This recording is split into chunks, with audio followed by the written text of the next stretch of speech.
Cosmic Kate journey through the fifth dimension. Cosmic Kate here, and the topic for tonight is on sustainability.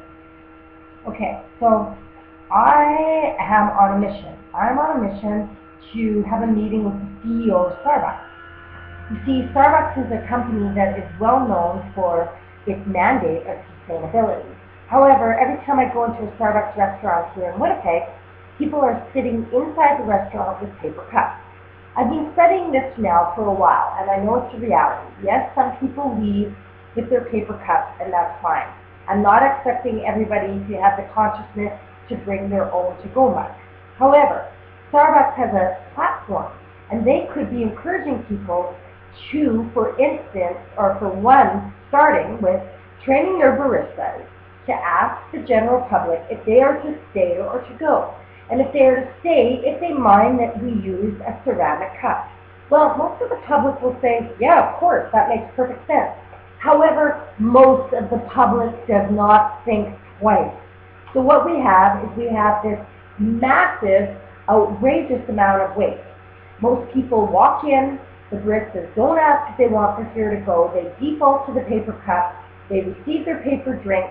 They drink it at their table with their friend or whatever. Then they'll even go past the recycling and throw it in the garbage, if they even clean up after themselves.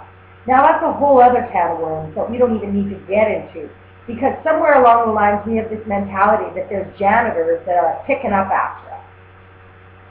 So, my proposal is, the next time that you're at Starbucks, or Tim Hortons, or anywhere else where you could potentially cut down on your waste, take a moment to consciously think about it.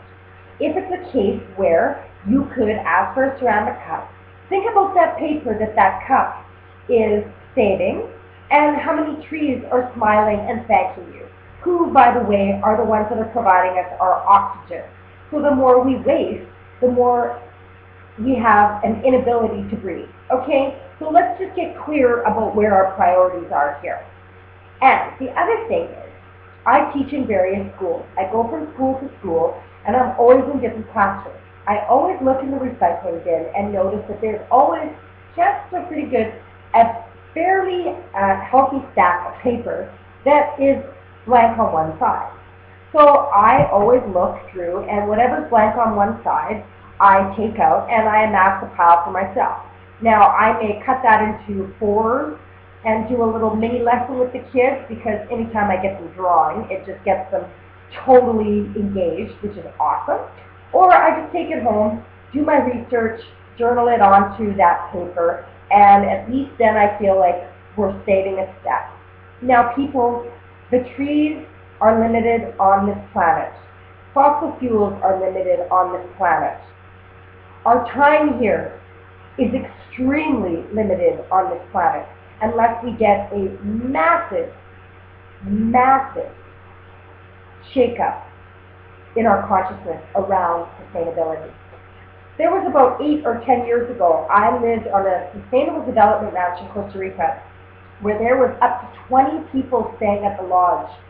In 1 week, we had a small garbage. Why? Well, first of all, they encouraged everybody that came to the ranch to not bring anything and to pack everything away, meaning whatever you bring, you're going to bring back, you're going to bring out. So you're not bringing a bunch of shampoos and then using them and throwing them in the garbage, okay? As well, they had an incredible composting system, and they were just very, very, very mindful, and they were actually teaching sustainability.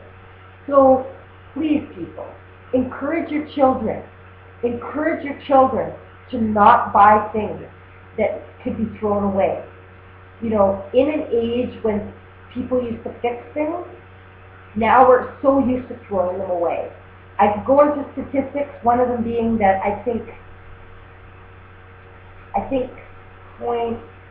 a ridiculous amount of, I think 1% of what we consume is still in our system 6 months from now. Everything else goes to waste. So please, can we just stop the insanity, cut down on the waste, become more mindful, and encourage others, and speak up. We can certainly watch TV shows that are full of fear, listen to radio or watch TV, read the paper that's got all these negative images, but heaven forbid somebody walks up to you and says, I think maybe you need to stop using a paper cup and use a ceramic cup. People literally get their backs up against the wall. This is about the planet. This is about Mother Earth, and I'm unabashed about it. And I'll let you know when I get that date with the CEO of Starbucks, who, by the way, is in Forbes magazine's top 10 richest people in the world. So when Starbucks tells me that it doesn't have enough room for ceramic cups, I say, You don't have enough room to waste anymore. Okay, good night, cosmic journey from the fifth dimension. Remember, new evolutionary teachings are all about back to basics. Om Namah Shivaya.